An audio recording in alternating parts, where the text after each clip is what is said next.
Welcome to Kenton's videos. Enjoy the video. In this video, I will show how to set up print area in Excel, easy method. Select the cells you want to print, then go to Page Layout, choose Print Area, and pick Set Print Area. Use Page Break Preview to adjust rows and columns that split across pages. Finally, open Print Preview to confirm scaling and margins, and adjust orientation between portrait and landscape for the best fit. When your print area spans multiple pages, switch to Page Break Preview and drag the blue lines to control where pages split.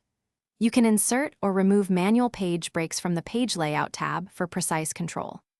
If columns or rows still overflow, use Scale to Fit settings to shrink width or height to a single page, or adjust margins to create a cleaner printed output without altering your worksheet data.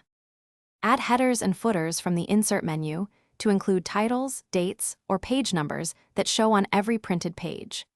Use scaling options to fit your sheet to a specific number of pages, or fine-tune by percentage when exact sizing matters.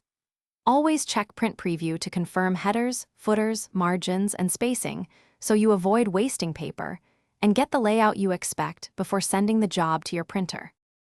Thanks for watching. Consider subscribing if we helped you.